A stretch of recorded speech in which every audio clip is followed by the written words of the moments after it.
Terima kasih atas kehadiran wakil daripada JKM dan juga Pertubuhan PDK, guru-guru, ibu bapa dan juga murid-murid sekalian. Selamat datang kepada program hari ketiga PIBKS.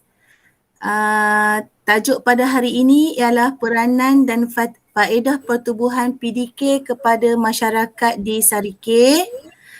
Untuk program pada hari ini, kita telah menjemput penceramah iaitu Puan Mariam Anak Ensabi dari Penolong Pegawai Kebajikan dan juga Cik Ching Sailing, penyelia pertubuhan PDK Sarike.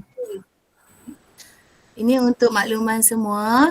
Okey, kita teruskan sahaja perkongsian ilmu dari dua orang penceramah ini. Dengan segala hormatnya dipersilakan.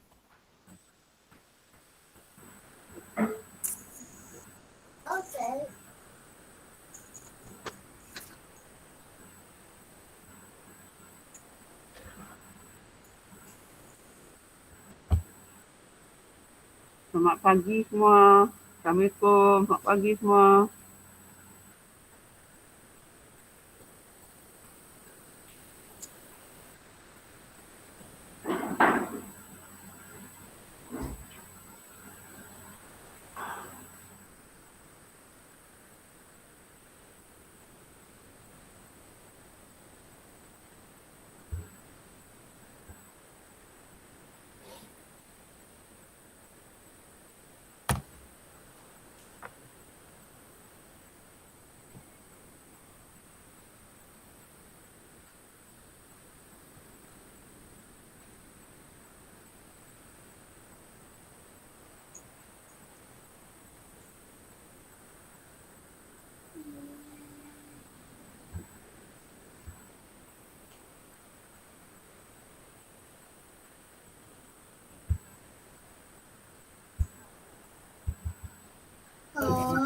Okey, selamat pagi semua. Kita masih atau tunggu sebentar ya.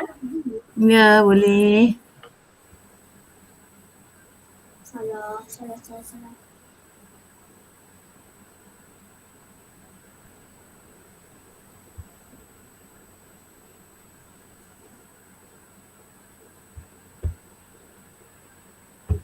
Yes!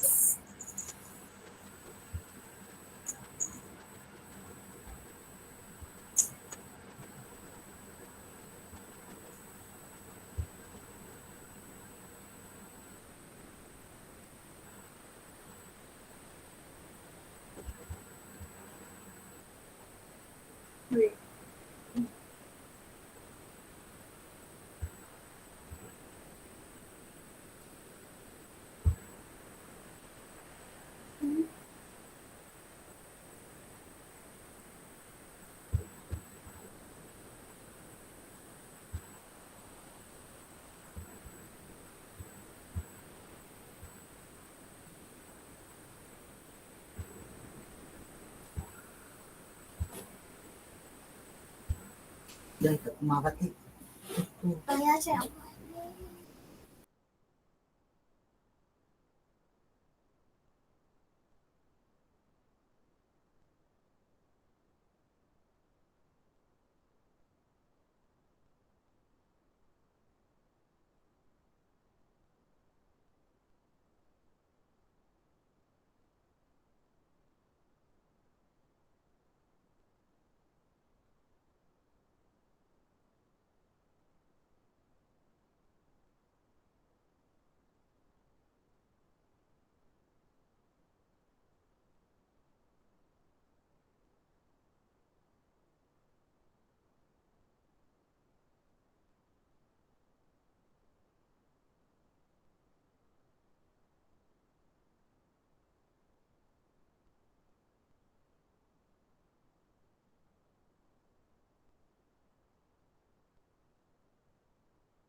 Hello, cikgu. Ya, selamat pagi. Kita masih menunggu ya. G.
Ya, sudah nampak slide pengenalan.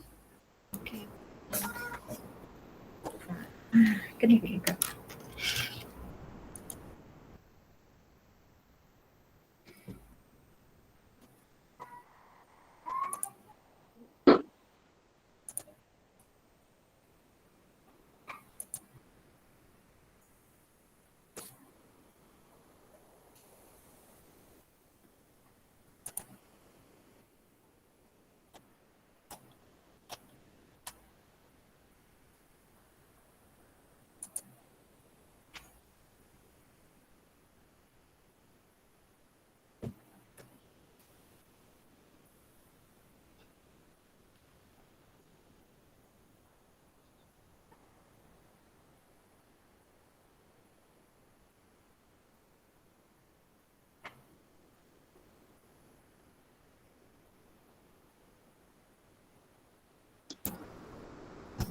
Saya boleh nampak slide Boleh jelas Boleh, sekali. cikgu. Okey, selamat pagi semua. Saya Puan Mariam, penyelaras unit OKU di Pejabat Kebajikan Masyarakat Bahagian Serikil lah. Okey. Untuk hari ini kita sangat berbesar hatilah kerana dijemput untuk menyampaikan maklumat dan berkenaan dengan pertubuhan pemulihan dalam komuniti kita ataupun PDK. Okey, selalu orang sebut PDK tu inilah dia punya nama penuh dia, pertubuhan pemulihan dalam komuniti. Okey, inilah antara pengurusi, penyelia dan petugas-petugas yang ada di PDK kita lah untuk ketika ini. Kita ada 1 orang penyelia dan dibantu oleh 5 orang petugas. Okay. Dan sekarang ini pelatih kita yang berdaftar di PDK Serikil adalah 77 orang. Ramai tu, 77 orang. Yang tenaga pengajarnya adalah 5 orang tadi yang petugas tu. Okay. di mana daripada pecahan 77 tu yang mengikuti program kita ada 64. Di pusat, maksud di pusat ada yang hadiah ke PDK lah, ada 59 orang dan pelatih di rumah ada 4 orang. Okay. Itu sedikit info berkenaan dengan PDK kita lah.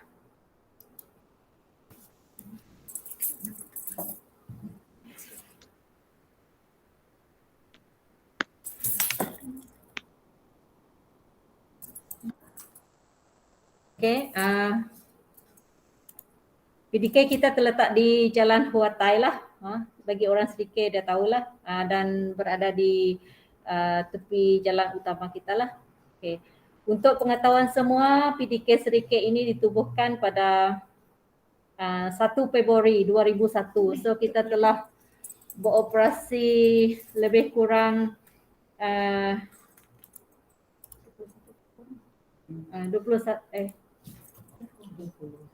20 tahun lah. Okay.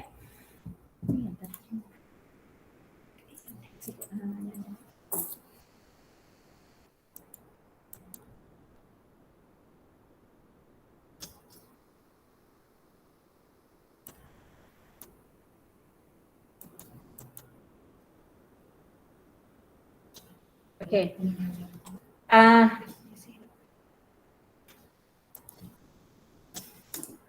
Untuk pengertian orang kurang upaya, kita mengikut Akta Orang Kurang Upaya 2008, OKU ni adalah termasuk daripada mereka yang mempunyai kekurangan dalam jangka masa panjang lah. Maksudnya sukar untuk dipulihkan, sama ada dari segi fizikalnya, di segi mentalnya, intelektualnya, ataupun deria-deria lain seperti pendengaran, pertuturan yang boleh menyebabkan halangan, pelbagai halangan lah apabila berinteraksi dengan orang lain ataupun masyarakat. Okay. Sekiranya contohnya fizikal, sekiranya melalui pemeriksaan kesihatan memang tidak dapat dipulihkan, so boleh dikategorikan sebagai orang kurang upaya lah. Begitu juga dengan OKU mental. OKU mental ni dia selepas 2 tahun dia menjalani rawatan dengan pakar psikiatrik, baru dia boleh diiktirafkan sebagai OKU mental dan berdaftar dengan kita. Okay, kalau lagi sebulan tu dia belum memenuhi syarat untuk dia digolongkan dalam kategori OKU untuk mental lah, dia mesti dalam tempoh 2 tahun. Okay.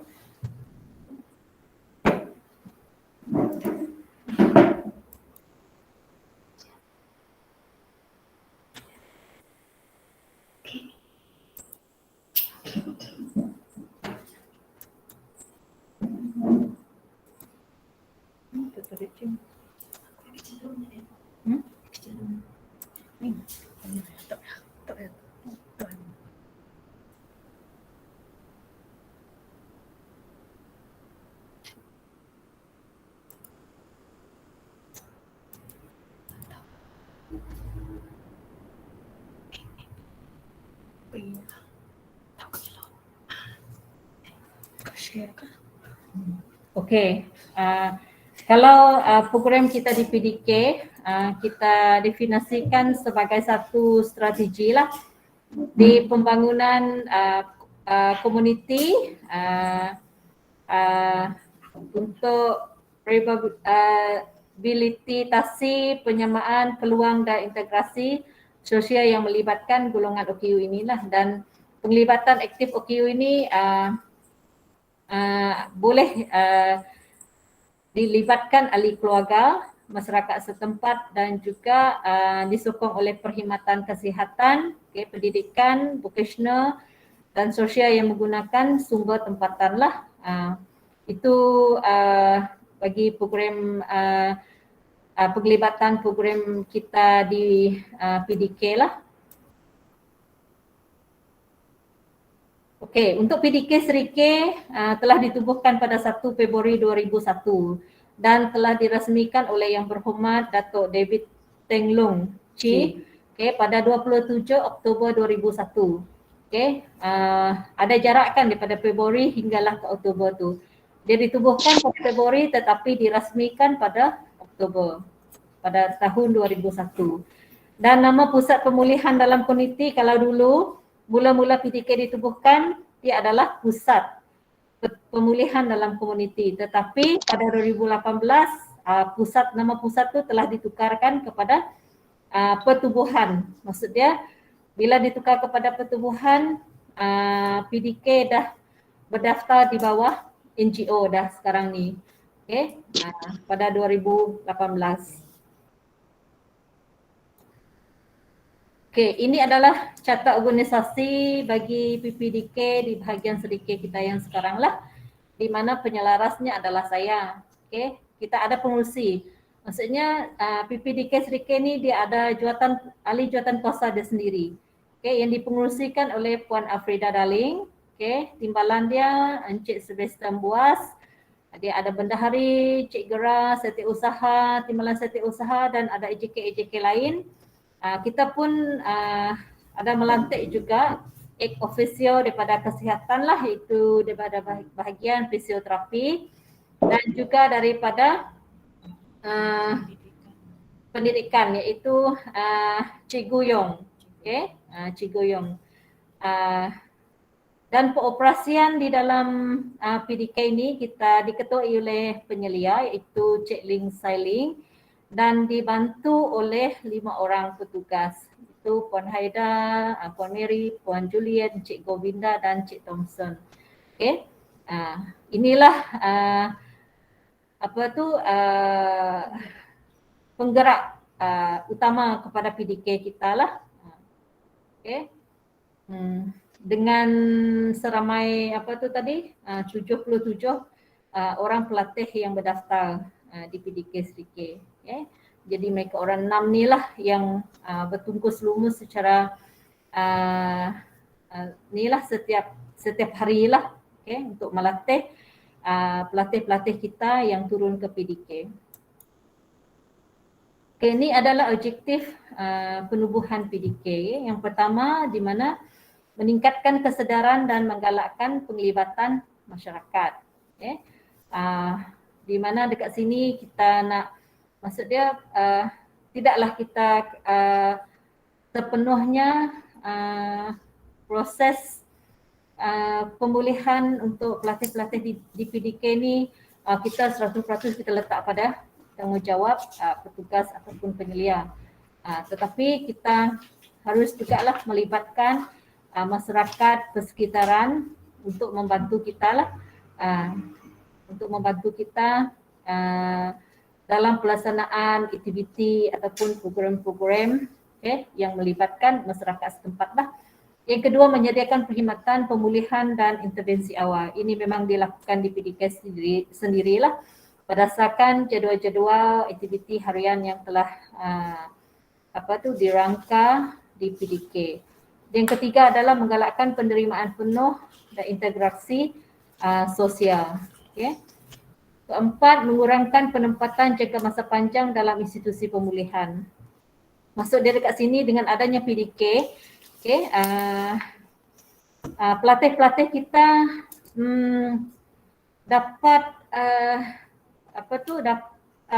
dapat dikekalkan di dalam komuniti dan ahli keluarga lah. Maksudnya kalau kemasukan ke institusi kebajikan ni dapat dikurangkan lah. Okay. Kalau di Sarawak setakat ni kita belum ada lagi lah untuk seperti Taman Sinar Harapan lah yang khas untuk golongan OKU. So kita lebih kepada menggunakan pendekatan untuk pemulihan di dalam komuniti kita lah dengan menggunakan PDK yang ada di bahagian kita. Dan yang kelima adalah memberi peluang dan pembangunan keupayaan OKU. Okay. Ini adalah kita laksanakan dengan pelbagai aktiviti dan latihan yang diberikan oleh di PDK lah untuk pelatih-pelatih kita. Okay, ini adalah kategori OKU. Okay. Saya rasa mungkin tuan-tuan dan puan-puan mungkin sudah biasa tengok kalau dekat OKU dia, kalau pendengaran mesti dia ada di depan sebelum nombor tu dia ada huruf DE. Okay. Kalau fizikal PH, kalau pelbagai MD, kalau mental dia ada ni lah ME, BL untuk penglihatan, SD pertuturan dan LD untuk pembelajaran. Dan pembelajaran sekarang pun kita ada banyak sub-sub kategori dia. Okay, kalau tak seperti dulu yang kalau masalah pembelajaran tu dia akan tulis masalah pembelajaran. Tapi sekarang ni dah ada yang intelektual, ada yang ADHD, ada yang autism, okay, dan sebagainya lah yang sub-sub kategori yang lain. Okay. Untuk yang pemegang kad OKU yang dulu yang masih ada masalah pembelajaran, okay, dimintalah kalau ada pelajar yang masih kad OKU dia ditulis masalah pembelajaran sahaja, boleh datang ke pejabat kita lah untuk tukar kepada subkategori yang lain lah. Okay. Ini adalah program PDK kita sekarang ni adalah berasaskan 3 model, iaitu home base, center base dan center home base. Okay. Ini adalah PDK. Ini adalah aktiviti yang kita laksanakan di PDK.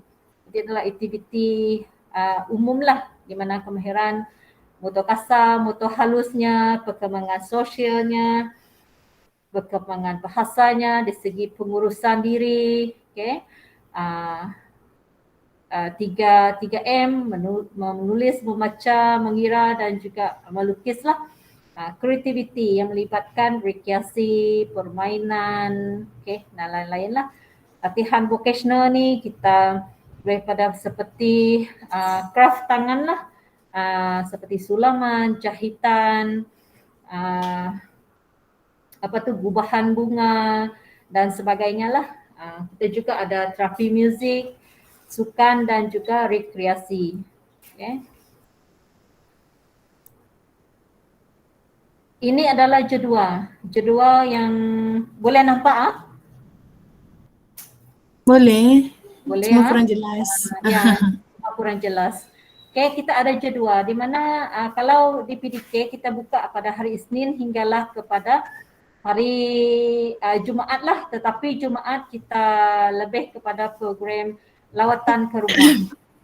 Cuma masa PKP ni kita belum dapat laksanakan lah untuk rawatan ke rumah di atas kengkangan yang tidak dapat dielakkan lah. Dan PDK kita beroperasi seawal pukul 7.30 pagi. Okay, sehinggalah kepada pukul 12 tengah hari. Okay, untuk mereka baliklah. Itu untuk pagi ni adalah untuk pelatih berada di PDK, dan waktu petang tu lebih kepada petugas dan penyelia untuk buat laporan-laporan berdasarkan proses pengajaran pada hari berkenaan lah. Kita dapat lihat dekat sini ada terapinya, ada senaman paginya, ada pengurusan diri, kebudayaan dan sebagainya lah. Okay.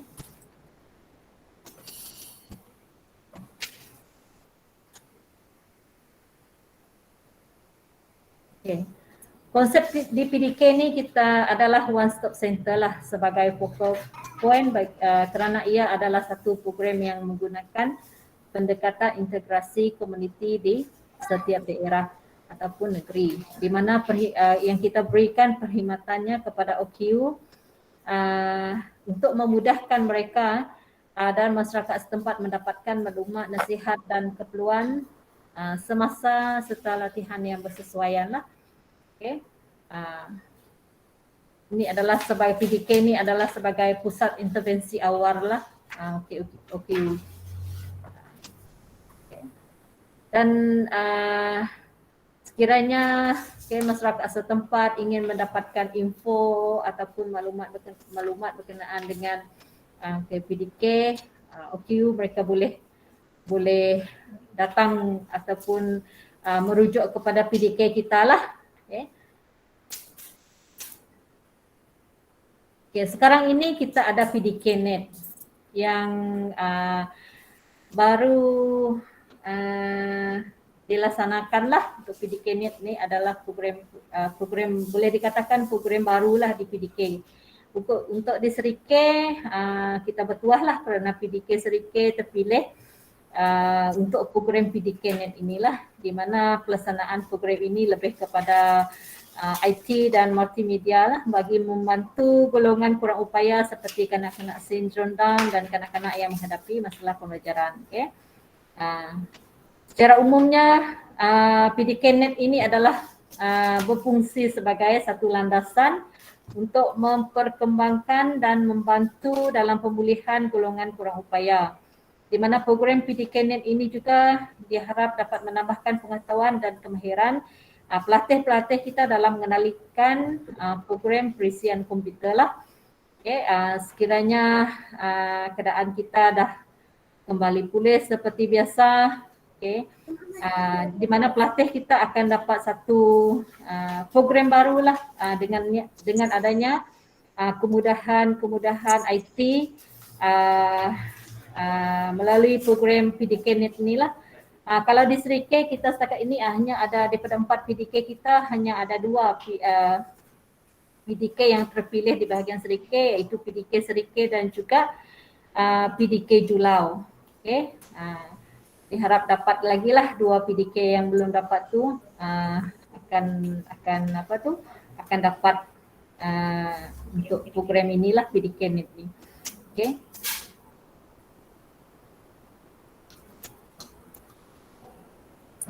Okay, faedah sekiranya kita mengikuti latihan ataupun program pemulihan di PDK, okay, di mana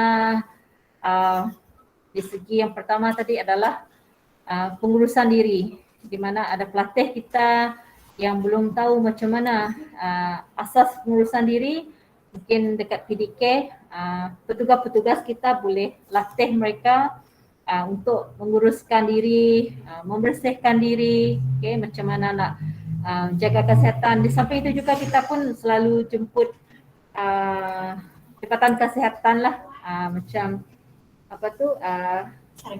saringan kesihatan, okay, pemeriksaan gigi, macam mana nak gosok gigi dengan cara yang betul. Okay. Di segi akademik juga pertama yang PDK-Net tadilah, lepas tu pembelajaran akademik macam yang 3M tadi, asas mengira, menulis, melukis, okay, membaca, dan kita ada juga kelas craft tangan lah seperti jahitan. Okay. Nanti kita akan lihat hasil-hasil craft yang dibuat oleh pelatih kita lah, sambil dibantu oleh petugas kita lah. Dan kita juga ada melaksanakan program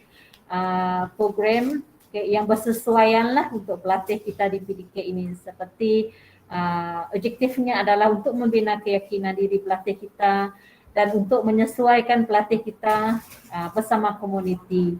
Okay.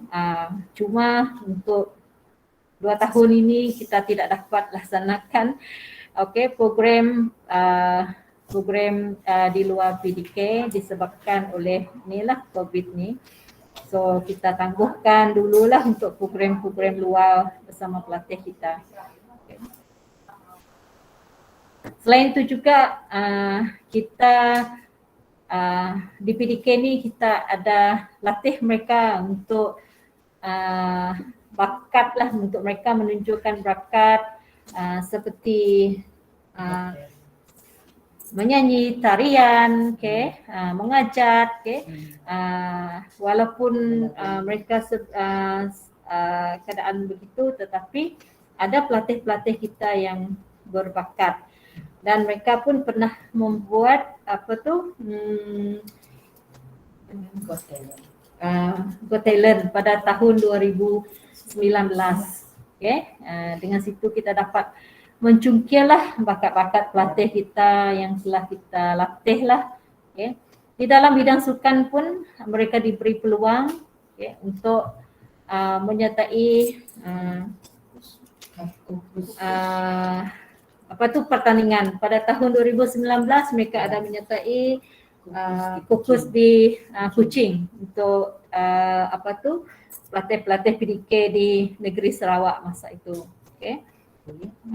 Dari segi ekonomi, kita ada satu program itu di PDK memperkasakan ekonomi PDK melalui kraft tangan, projek kraft tangan mereka, di mana hasil-hasil itu kita promosikanlah kepada masyarakat. Jahitan seperti jahitan, kraft tangan, agar masyarakat dapat membantulah PDK kita untuk mereka berniaga secara kecil-kecilan lah. Di mana itu juga pun sebanyak sedikit dia dapat meningkatkan pendapatan untuk PDK dan memberi peluang kepada pelatih kita untuk belajar sesuatu yang baru. Ini adalah berkenaan dengan pendaftaran UKU lah. Pendaftaran UKU di PDK. Yang pertama dia ada borang lah untuk borang pendaftaran pelatih sendiri. Yang ini kita boleh ambil di PDK yang berdekatan lah. Kalau di Julau kita ada PDK Julau. Kalau di Pakan kita ada PDK Pakan, di Meradong kita ada PDK Meradong, dan di Serike kita ke PDK Serike lah. Dan ini adalah dokumen-dokumen yang perlu dikepirkan bersamalah, salinan kad pengenalan ibu bapa ataupun penjaga, salinan kad pengenalan ataupun my kit pelatih. Kalau dia belum ada kad pengenalan, kita sertakan sijil lahir ataupun my kit pelatih lah. Salinan kad OKU, maksud dia pastikan pelatih yang berdaftar di PDK ni adalah pelatih yang telah berdaftar yang mempunyai kad OKU lah. Dan salinan buku bank. Biasanya kalau pelatih tak ada, ibu bapa ataupun penjaga lah. Ini adalah contoh borang lah. Contoh borang di mana ada gambar ukuran pasport. Ini adalah maklumat-maklumat yang ada di borang pendaftaran pelatih di PDK kita lah.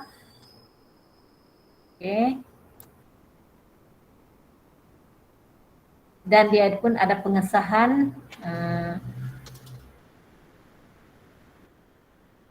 oleh oleh petugas di PDK kita.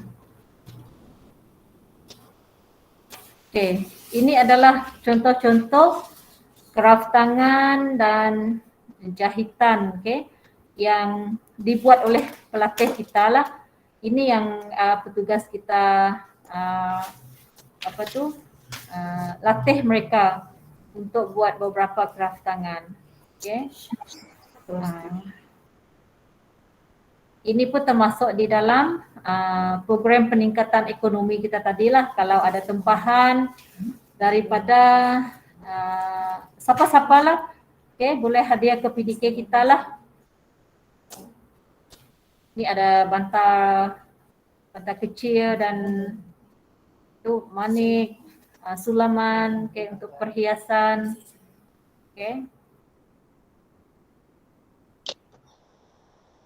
Setiap PDK kita mereka ada kraft tangan mereka masing-masing. Ini adalah contoh gambar pelatih kita menjalani aktiviti mereka di PDK. Contohnya mereka dilatih untuk mewarna. Untuk yang kecil itu aktiviti motor kasar, untuk menyusun kon, dan mereka ni adalah dibantu oleh petugas-petugas kita lah.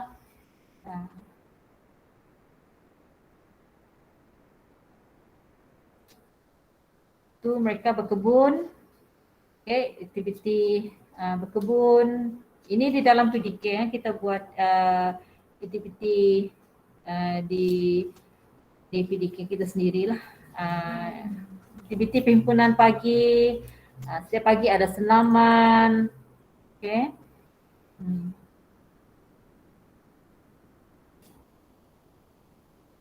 Mereka diajar, dilatih untuk bagaimana untuk menyediakan minuman dan makanan ringan lah. Okay, mereka diajar dan dilatih juga untuk menjaga kebersihan diri dan persekitaran, perkara-perkara yang asas lah. Ni ada program sukanika yang kita buat kalau tidak PKP ni biasa dia kita ada buat macam terapi air kita buat di kolam renang lah. Ni program sukanika, okay, melibatkan pelatih-pelatih kita lah di pantai.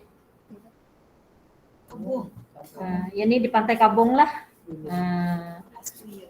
2019. Itulah kita buat aktiviti lah. Dengan awal 2020 kita ada buat aktiviti sebelum PKP. Tapi sejak PKP ni semua program aktiviti luar kita tangguhkan dululah demi keselamatan pelatih-pelatih kita lah. Okay. Sambutan Hari Merdeka. Okay. Kebiasaannya kalau bulan Ogos tu kita mereka di PDK akan sambut Hari Merdeka lah. Okay. Mariah dulu.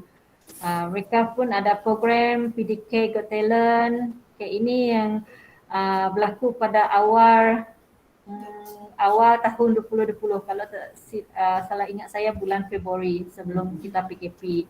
Okay, ini untuk kita cungkil bakat mereka lah. Mereka menyanyi, pertandingan menari, okay, dan sebagainya lah. Untuk kita cungkil bakat-bakat pelatih kita. Okay.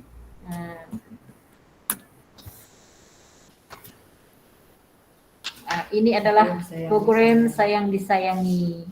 Okay. Ini kita buat di Dewan Serbaguna Kampung Seberang lah. Kita ada juga program ceramah kesihatan. Kita biasanya akan panggil Jabatan Bomba lah. Kalau kesihatan kita akan panggil kesihatan. Begitu juga dengan untuk yang pergigian lah kita akan panggil kesihatan untuk buat ceramah dan ajar mereka cara-cara untuk menjaga gigi dan gosok gigi dengan cara yang betul lah. Okay, itu saja penerangan yang ringkas lah dari kami berkenaan dengan PDK di bahagian Serikit. Okay, sekiranya ada soalan boleh tanya, jangan malu. Saya nak tanya, saya Cikgu Mawarni. Ya, Cikgu. Seawal usia berapa boleh berdaftar di PDK dan sehingga umur berapa diterima sebagai pelatih di PDK? 3 tahun. Okey. Untuk pelatih yang diterima di PDK adalah seawal umur 3 tahun dan sehinggalah ke 40 tahun. Itu limit dia lah, Cikgu, 40 tu. Okey. Bagi untuk yang dah dewasa tu yang selalu mereka untuk ikuti kelas craft tangan lah. Yang ada besar-besar sikit tu. Saya ada lagi satu persoalan yang saya nak tanya. Tadi saya nampak jadual yang ditunjukkan. Pada sesi pagi tu ada sehingga ke tengah hari tu ada slot untuk 3M. Jadi adakah murid-murid yang sepatutnya usia di sekolah pelatih ni, saya nampak ada kemahiran 3M ataupun ini untuk umur daripada 3 tahun hingga 40 tahun juga untuk kemahiran 3M tu. Untuk 3M semua. Nanti ya buat sekolah. Okey, untuk laluman cikgu lah. Kalau yang 3M ni adalah untuk pelatih yang tidak pergi ke sekolah lah. Oh, okey. Yang tidak pergi ke sekolah. Selain daripada PPKI lah, kalau yang memang langsung tidak ada mengikuti program di PPKI ke di sekolah, so mereka memang fully datang ke sini.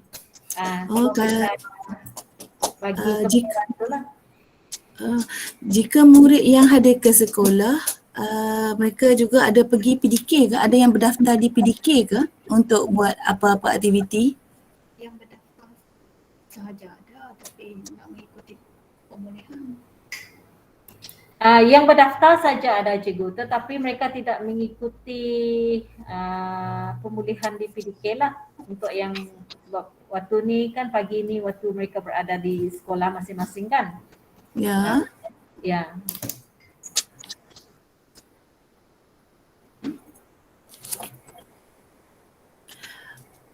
Yang berdaftar tu bukan maksud saya yang berdaftar di PDK tu tidak semestinya yang pergi ke sekolah lah maksudnya. Ke yang di sekolah mesti daftar ke PDK? Okay, yang saya suruh Cik Ching lah jawab sebagai penyelia PDK lah. Selamat pagi cikgu. Ya. Yang pelatih berdaftar ini bermaksud yang telah berdaftar dengan PDK, tidak semestinya semua pergi ke tidak mengikuti program. Yang mengikuti program maksud dia ada jadual sendiri untuk pergi ke PDK. Buat masa sekarang pelatih yang mengikuti program adalah 64. Maksudnya dari 77 yang berdaftar, hanya 64 itu sahaja yang ada ikut jadual yang dipamerkan. Yang selebihnya mereka boleh datang ke PDK atas kerelaan sendiri, macam waktu petang mungkin dia nak berjumpa dengan cikgu ataupun berkongsi, bercerita, maka mereka boleh pergi ke PDK. Oh, maksud saya kalau murid tu bersekolah pada waktu pagi, dikatakan murid PPKI lah kan. Kalau yang pada waktu petang dia nak ke PDK pun mesti register dulu sebagai ahli pelatih di PDK baru dia boleh mengikuti aktiviti di PDK. Macam tu ke? Ya, sebab apabila dia berdaftar di PDK, maksud dia semua maklumat dia ada dekat PDK. Jadi senang untuk kita memantau sama ada dia berdaftar under PDK Sarike ataupun mana-mana PDK lain lah. Okey. Soalan saya lagi, maksudnya tidak semua orang kurang upaya itu berdaftar di ada maklumat di PDK lah, maksud saya itulah. Macam tu ke? Ya, betul. Kalau semua OKU yang berdaftar, maklumat tersebut berada di Jabatan Kebajikan Masyarakat. Yang maklumat yang ada di PDK adalah yang berdaftar dengan PDK sahaja. Oh, okey, baru saya faham. Okey. Terima kasih. Jemput untuk para ibu bapa ataupun murid-murid yang ada soalan, boleh ajukan soalan kepada pegawai kita. Dipersilakan.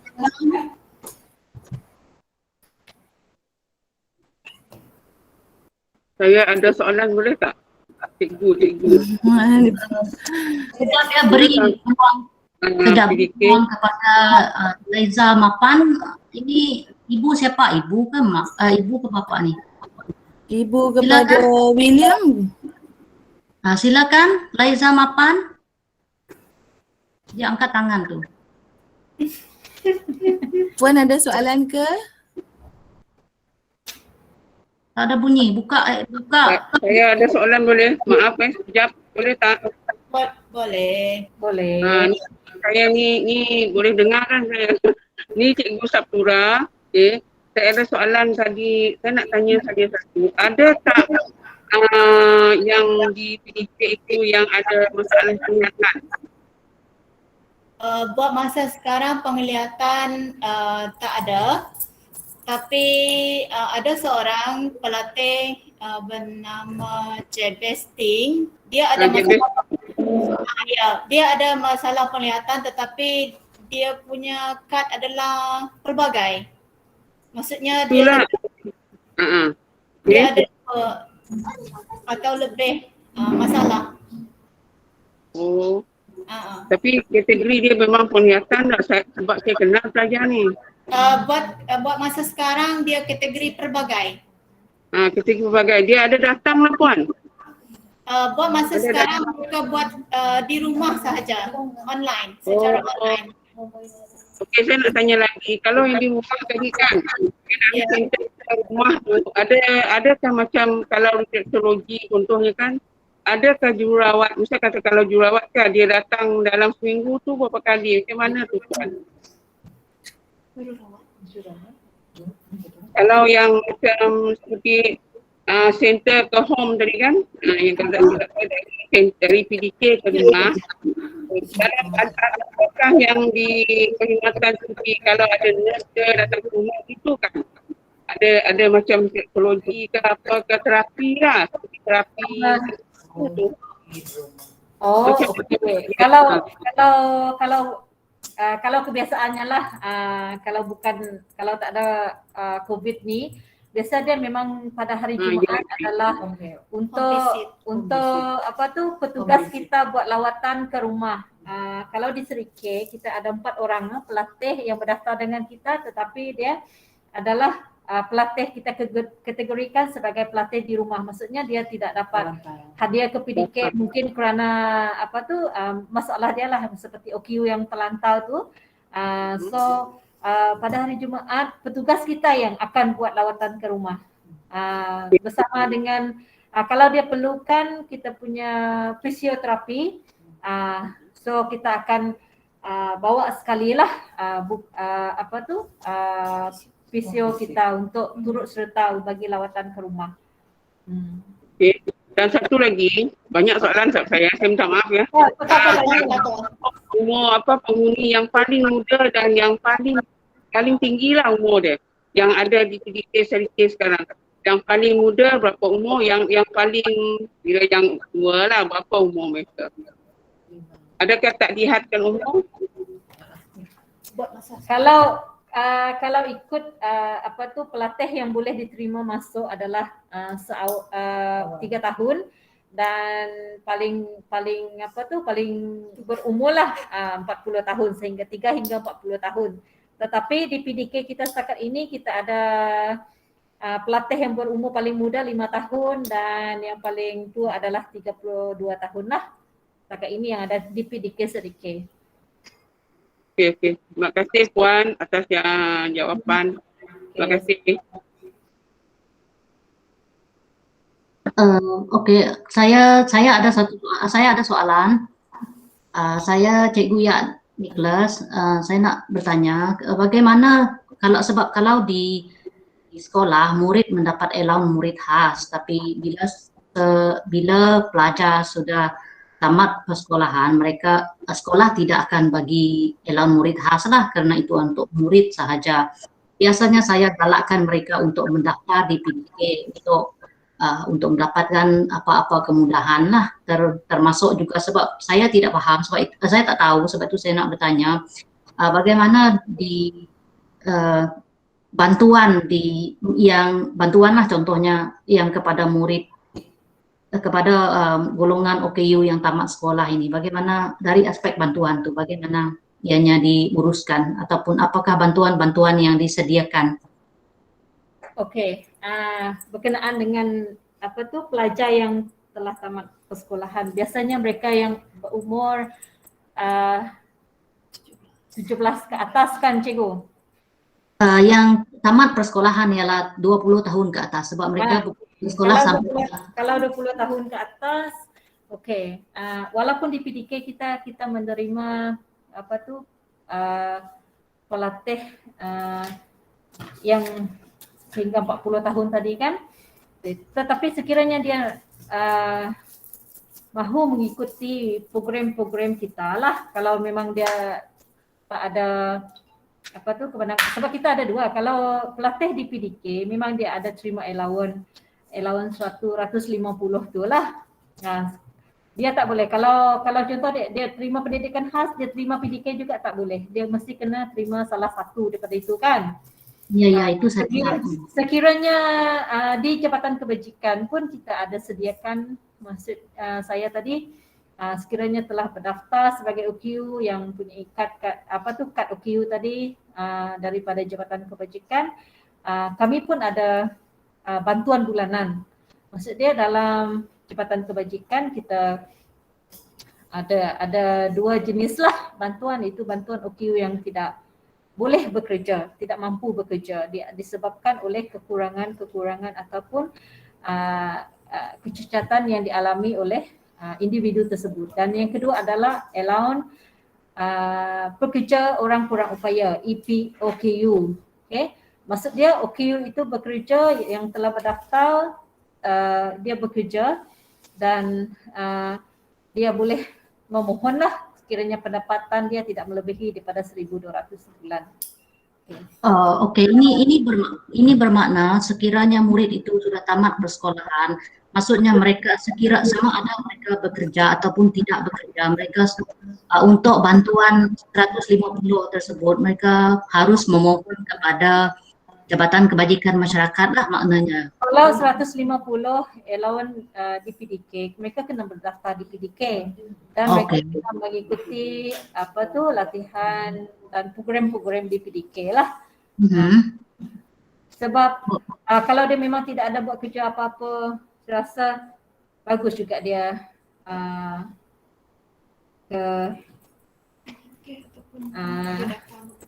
boleh juga selain daripada itu dengan Pakeso sekarang ni, sebab Pakeso pun dia ada satu yang program mereka My Future Job tu, Pakeso. Kalau dulu kita selalu dengar My Job kan.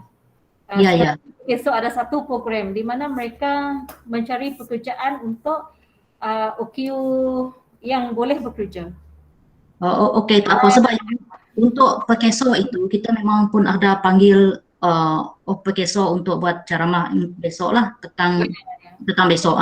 Jadi maksudnya saya ni belum begitu faham, maksudnya kalau murid itu berdaftar dengan PDK dan mereka melakukan menyertai program-program yang dilaksanakan oleh PDK itu, mereka memang layak untuk allowance 150 lah. Tapi pada Jabatan Kebajikan Masyarakat itu mereka seharus itu untuk orang OKU yang bekerja, betul kan? Ya. Okey, maksudnya kalau mereka contoh dia cikgu lah, yang kalau pelajar tadi kan dah umur 20 tahun ke atas kan, dia dah tidak mengikuti lagi program di sekolah, saya rasa lebih baik untuk nasihatkan mereka, maksud dia bekerjalah untuk berdikari untuk supaya kelangsungan hidup mereka tu, maksud dia tidak saya ni OKU tapi saya tidak boleh buat apa-apa. Kita tak nak golongan mereka berfikiran macam itulah. Okey, saya faham supaya nanti bila kami sebagai guru kami boleh sampaikan maklumat inilah supaya kami boleh motivasi kepada mereka. Maksudnya kalau mereka bekerja, mereka boleh memohon allowance bekerja daripada Jabatan Kebajikan Masyarakat juga, betul kan? Ya, tetapi dengan syarat dia punya pendapatan itu di bawah 1,200 sebulan lah. Dia layak untuk menerima allowance pekerja orang kurang upaya. Dia boleh dengan kita. Tapi untuk di dalam mereka nak mencari pekerjaan, mereka mungkin boleh dapatkan bantuan daripada Pakeso lah yang akan beri ceramah untuk pada hari esok lah. Mungkin boleh tanya lanjut berkenaan dengan Pakeso macam mana. Okey. Okey, faham. Terima kasih. Okey, sama. Ada soalan lagi daripada ibu bapa ataupun murid? Dipersilakan. Selamat pagi cikgu. Saya Sandom, Bapak Pedestrian Center. Saya nak tanya,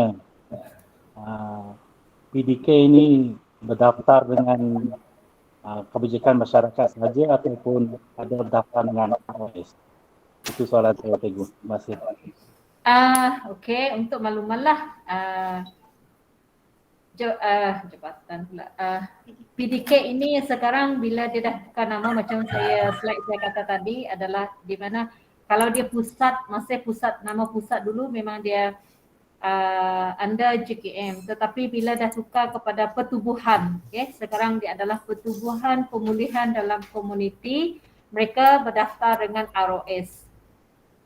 Cuma kita kawal selia dari segi habis urus lah sebab mereka menerima grant daripada jabatan.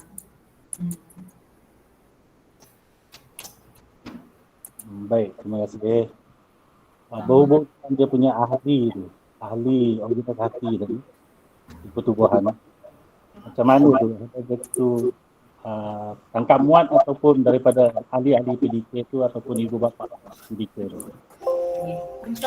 Untuk pemilihan ahli jawatan kuasa PPDK adalah daripada ahli ataupun atas nasihat daripada Jabatan Kebajikan Masyarakat. Alright, thank you.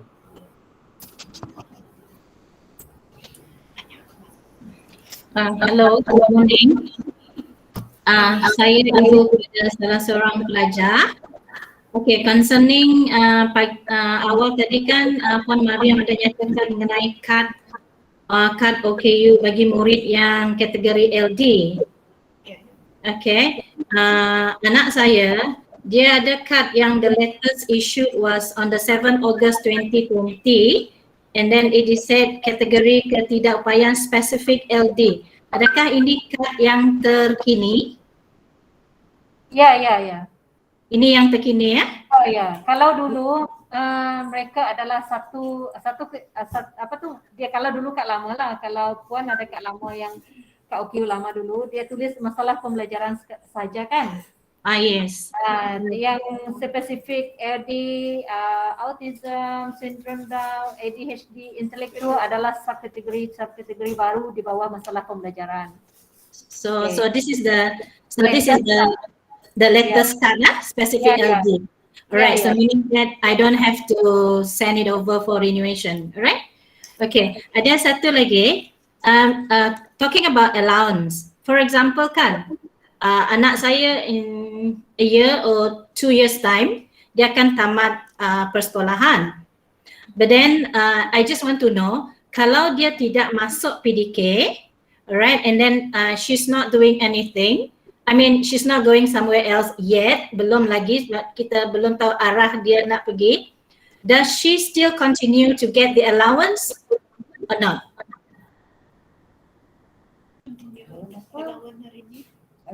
Dia dapat allowance dari mana tu? Sekarang ni dia dari sekolah sebab dia masih bersekolah. In 2 years time, if it's not 19 or 20 years old, she will tamat alam persekolahan dia. Okay, and then for example lah, contoh, just an example, just would like to know, dia tak masuk PDK, and then so will she continue to get the allowance from JKM? Okay, macam yang saya kata tadi lah, kalau yang JKM ni dia ada 2 jenis bantuan. Okay, yang saya kata yang pertama tadi adalah bantuan OKU tidak berupaya bekerja. Maksud dia bukan semua OKU yang berdaftar tu dia automatik dia dapat bantuan. Okay, dan bantuan tu pun kena dipohon lah. Maksudnya dia tidak dapat bekerja disebabkan oleh ketidakupayaan dia. Okay, itu yang pertama. Dan yang kedua tadi adalah kita ada allowance pekerja orang kurang upaya. Kalau boleh kita nak anak-anak kita yang kekurangan ni, mereka kalau pekerja itu tak semestinya dia bekerja dengan kalau dia kerja sendiri pun, berniaga pun, kita pun boleh anggap dia sebagai OKU bekerja. Okay. So dia akan dapatlah sekiranya pendapatan dia di bawah 1,200, so dia layak untuk mohon lah. Itu bukan automatik ya Puan, dia kena mohon juga. Okay, dia kena mohon juga. Okay. Alright, adakah itu what do you call that? Depending on the category OKU dia juga? Tidak, semua Tidak. semua OKU yang berdaftar, maksud dia Oh, once they have the card registered, okay. Sebab syarat kita untuk dua bantuan itu adalah mesti OKU yang telah berdaftar dengan Jabatan Kebajikan Masyarakat, maksud dia mesti ada kad OKU. Okay, for this, we have to go to Jabatan Kebajikan Masyarakat to isi borang, or what? We have to get another borang, for example, because she's not going to PDK, for example lah. Kalau dia tak masuk PDK. Ya, kalau dia nak mohon bantuan, dia boleh datang ke Jabatan Kebajikan. Dan yang satu lagi tadi yang terbaru tadi dari Pekeso lah. Mungkin Pekeso, okay.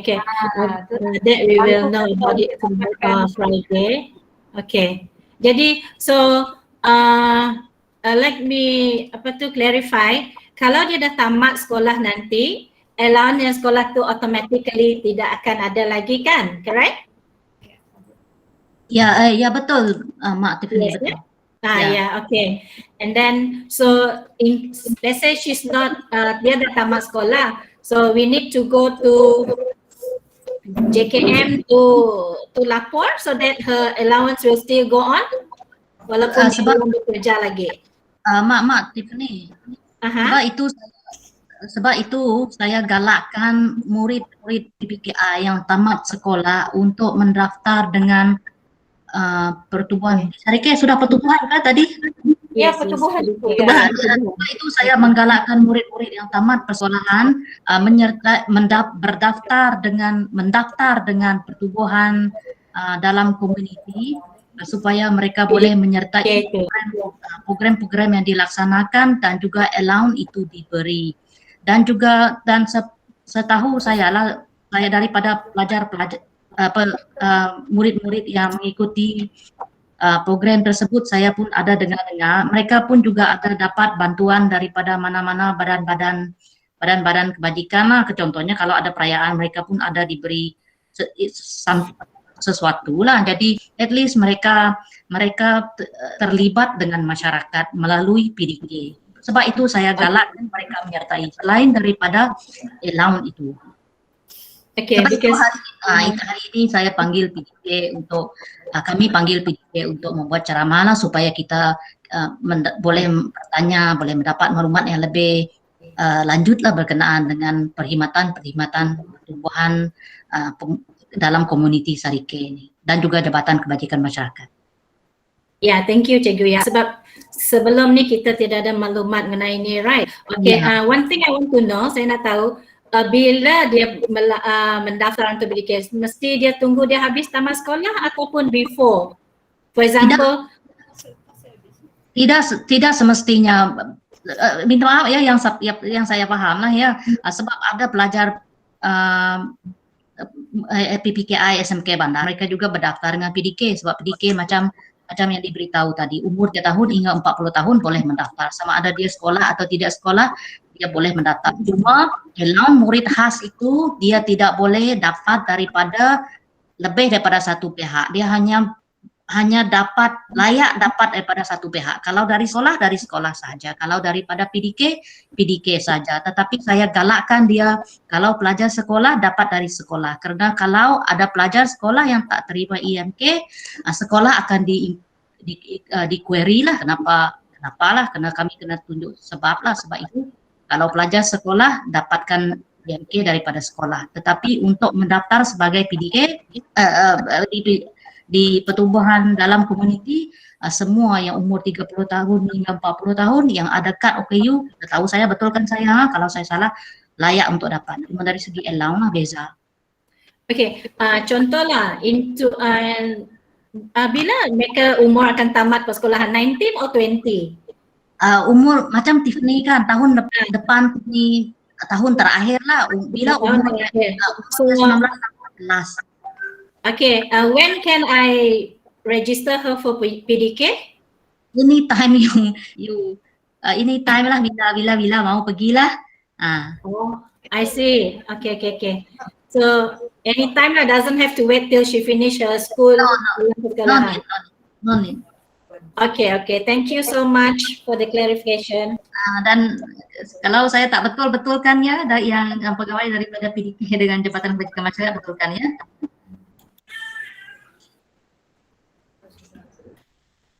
Ada siapa yang ingin bertanya lagi kepada penceramah kita? Ya, selamat pagi. Saya Winston. Saya nak tanya, kalau budak-budak autism yang agresif, dia tidak mau pergi ke PDK, ada home-based learning kah untuk budak ini seperti yang Puan kata mereka akan home-based? Ya, itu soalan saya. Boleh ulang soalan, Cik? Tak berapa clear tadi. Maksudnya kalau budak agresif seperti autism, dia tidak mau pergi ke PDK. Dan ada panduan home-based learning kan yang Puan kata setiap hari Jumaat tu. Adakah Puan akan pergi ke rumah mereka untuk tolong budak autism ini? Untuk lawatan ke rumah tu biasa dia untuk yang kes-kes terlantar lah. Yang kritikal punya. Budak autism yang agresif tu ada home-based untuk bantu mereka kah? Autism.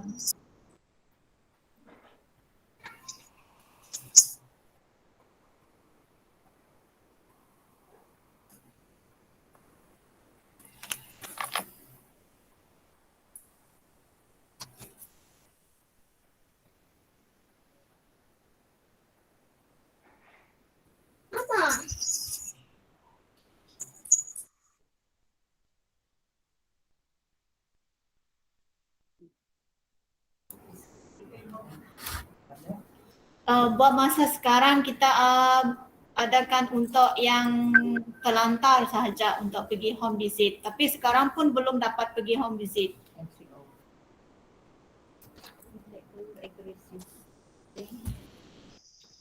Saya ada satu soalan berkenaan dengan ya macam lanjutan daripada yang soalan Cikgu Winston tadi lah. Sekiranya murid yang, sebab ada murid yang agresif yang memang tidak dapat ikut PDP, tidak dapat ikut sistem pembelajaran. Satu, karena sistem pembelajaran di sekolah dia ada kurikulum dia. Kurikulum itu ada pentaksiran dia, dan sekarang memang ada MyPSM. Maksudnya murid-murid itu akan mengikuti program yang akan membolehkan mereka mendapat sijil lah. Jadi kalau murid yang tidak dapat belajar dan tidak dapat ditaksir, memang saya akan pihak sekolah dan saya akan bincang dengan pihak ibu bapa lah supaya mereka lebih sesuai pergi ke PDK lah contohnya lah, ataupun mendapatkan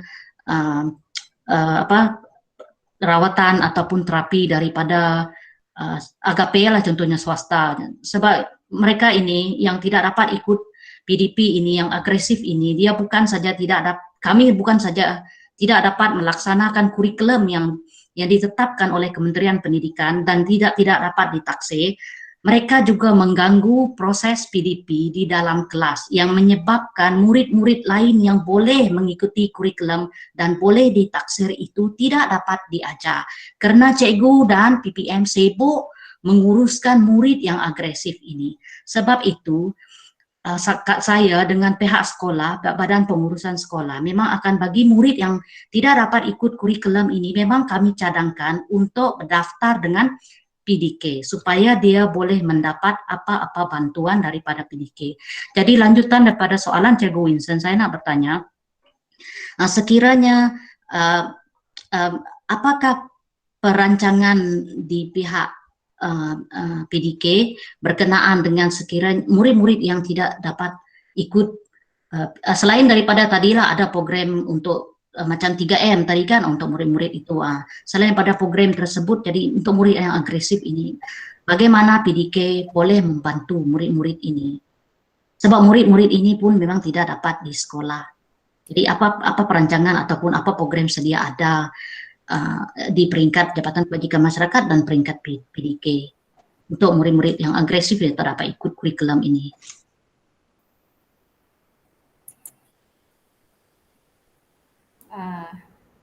Okey, nanti mungkin Miss Ching boleh sambung lah.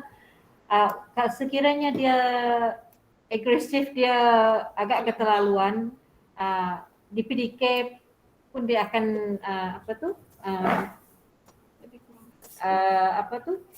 dia akan nilah, tetapi kita lihat dululah sejauh mana dia punya keadaan dia. Okay, kalau di PDK pun kita setakat ini pun kita tak ada bilik-bilik khas untuk yang agresif ke apa tak. Yang datang kita memang di kelas yang bersama dengan pelatih-pelatih lain lah. Maksudnya tidak ada pengasingan kelas untuk kes-kes yang sebegitulah. So kalau dia terlalu agresif pun dia juga akan mengganggu pelatih-pelatih lain lah. Tetapi kalau untuk lawatan ke rumah tadi memang lebih kepada kes-kes yang terlantar. Okey, faham. Okey, supaya kita tahulah maksud saya lah. Okey, terima kasih.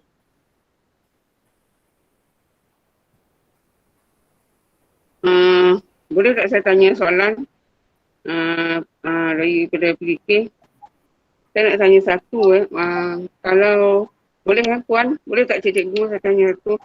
Tanya, boleh tak PDK ni sedikit saya nak tanya. Katakan PDK sedikit sekarang hanya sebuah kan? Soalan saya, adakah PDK ni seperti macam dia ikut daerah? Kalau satu daerah, satu PDK, begitu kan? Sebab penubuhan PDK ni cikgu adalah minimum dia adalah 10 orang. Okay? Kalau 10 orang kurang daripada itu memang kita tidak dapat tumbuhkan PDK. Tetapi di bahagian Serike kita ada 4 PDK sekarang. Maksudnya setiap daerah kita ada PDK. PDK Meradong, PDK Julau, PDK Pakan dan PDK Serike sendiri. Kita ada 4 PDK. Kalau dia berada di daerah Pakan, dia kena daftar dengan PDK Pakan. Kalau dia berada di daerah Julau, dia kena berdaftar dengan PDK Julau. Kita tak nak kalau di Meradong dia berdaftar dengan Serike, nanti nak turun setiap hari akan jadi masalah kepada pengangkutan. So Meradong pun kita ada satu PDK di Meradong. Maksud saya tadi, sekiranya macam PDK Serike kata je, saya maaf kalau saya silap, kiranya di Serike tu katakan penuh, bukan penuh apa, dia macam terlebih kan. Dah tu dalam Serike daerah Serike ni besar juga kan. Katakan, saya tanya saja ya, katakanlah tak adakah satu macam dari segi jauh, memanglah Serike ni kita nampak dia ni, tapi nak ni tu macam mana kalau ada hanya satu saja. Sebab itulah saya tanya macam mana kita tanya bilangan tu yang ikut satu, memang dia ada ikut Pakan satu, Julau satu, itu betul. Takkan yang Pakan nak datang ke Serike pula, jauh lah kan. Taklah pula begitu, jauhnya jaraknya. Kalau Serike katakanlah macam PDK tu macam memerlukan kampungan dia tu macam mana? Dia tak adalah dihadkan ke ataupun memang satu je. Di Serike tu kena estimate dia satu saja ke? Tanya aja ya. Kalau soalan saya ni salah, saya minta maaf. Adakah dia satu je ke ataupun tubuh dia ni kena ada satu je macam tu?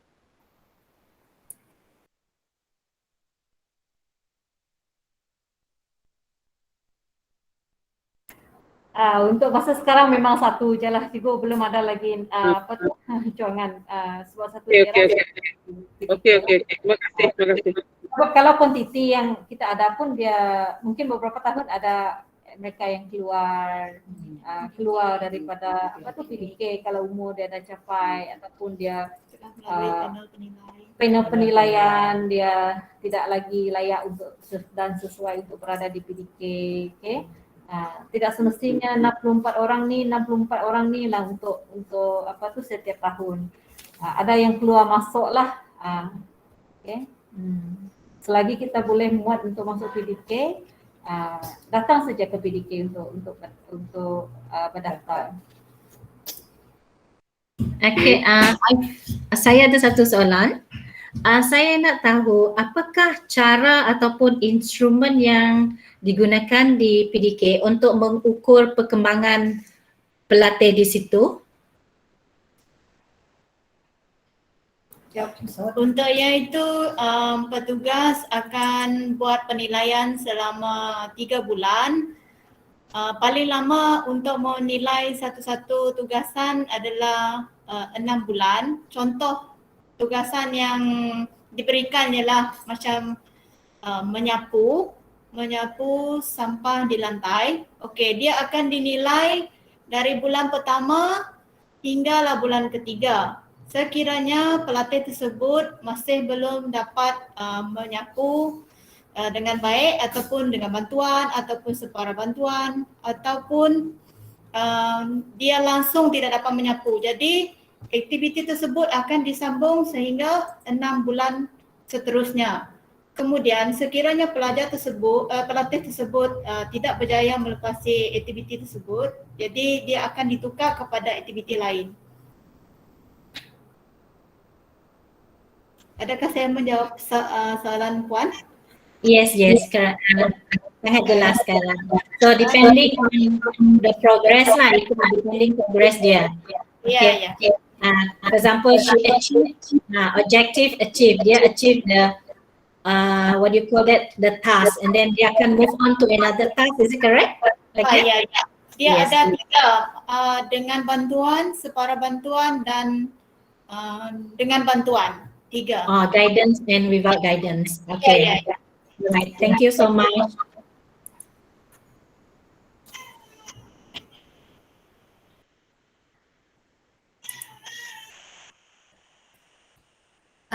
Ada lagi soalan daripada ibu bapa ataupun guru-guru ataupun murid sendiri?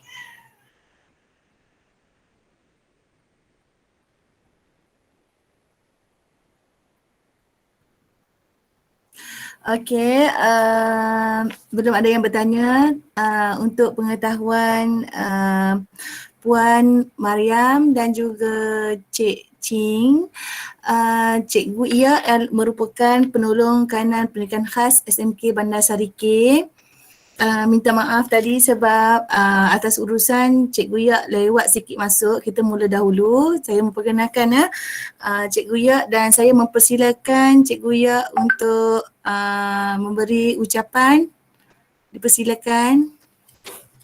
Okey, terima kasih Cikgu.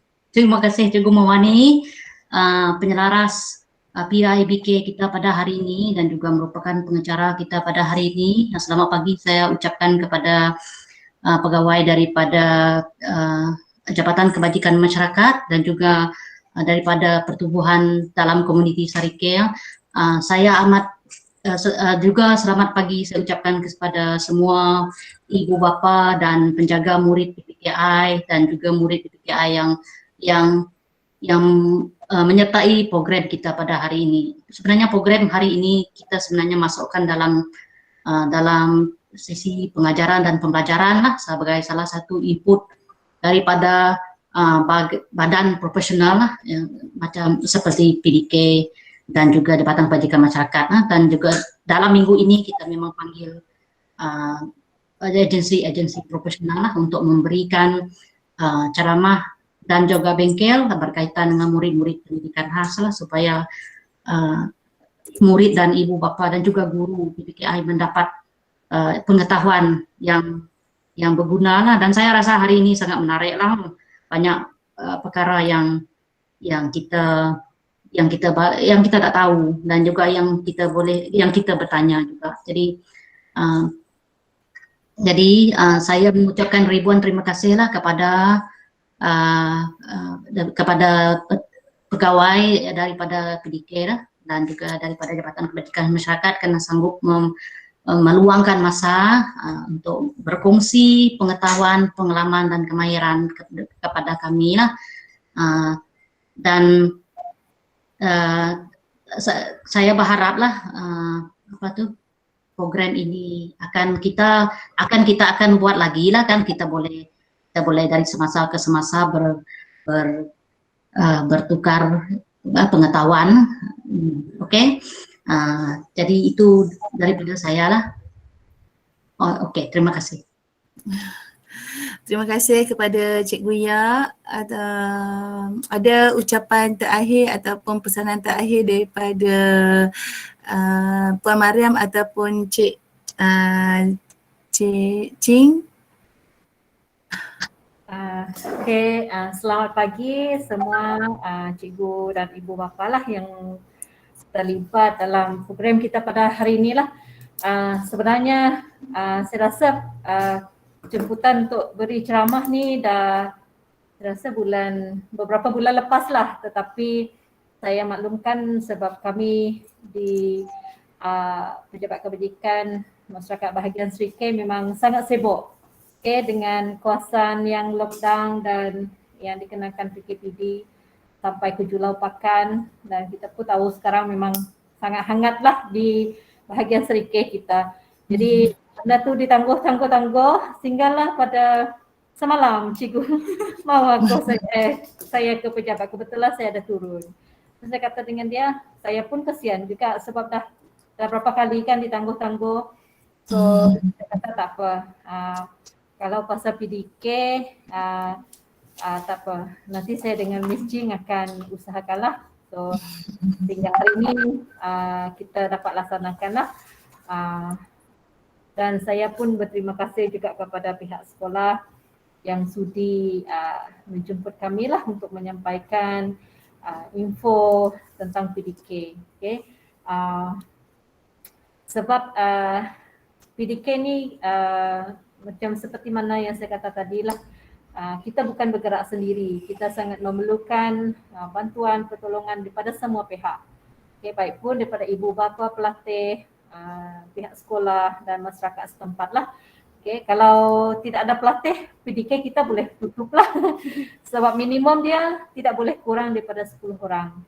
So di Seri K kita lah yang setakat ini yang pelatih kita yang paling ramai lah. Kami sangat besar hati lah di atas jemputan pada pagi inilah. Cuma untuk masa sekarang kita aktiviti luar memang kita belum dapat jalankan lah memandangkan keadaan yang sekarang ini.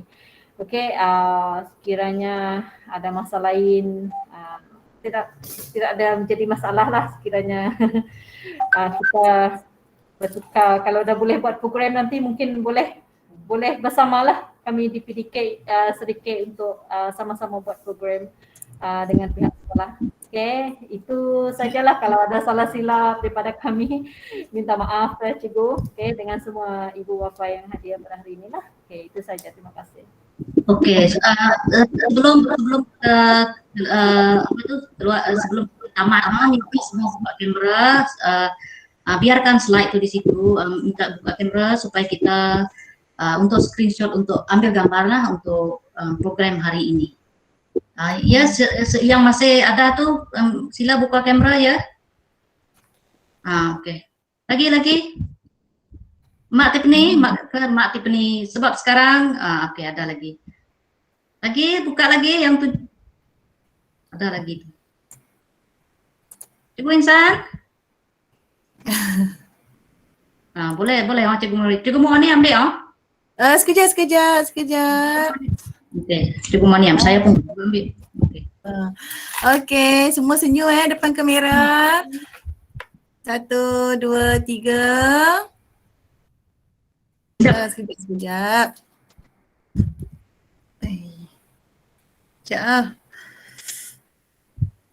Sekejap. Okey, lagi sekali. 1, 2, 3. Okey, terima kasih banyak-banyak atas kehadiran pada hari ini. Boleh Les, terima kasih. Boleh Les. Terima kasih. Jangan lupa isi kehadiran. Ada link kehadiran di Google Meet. Cikgu. Terima kasih Cikgu Jelin. Sorry. Terima kasih. Bye. Bye.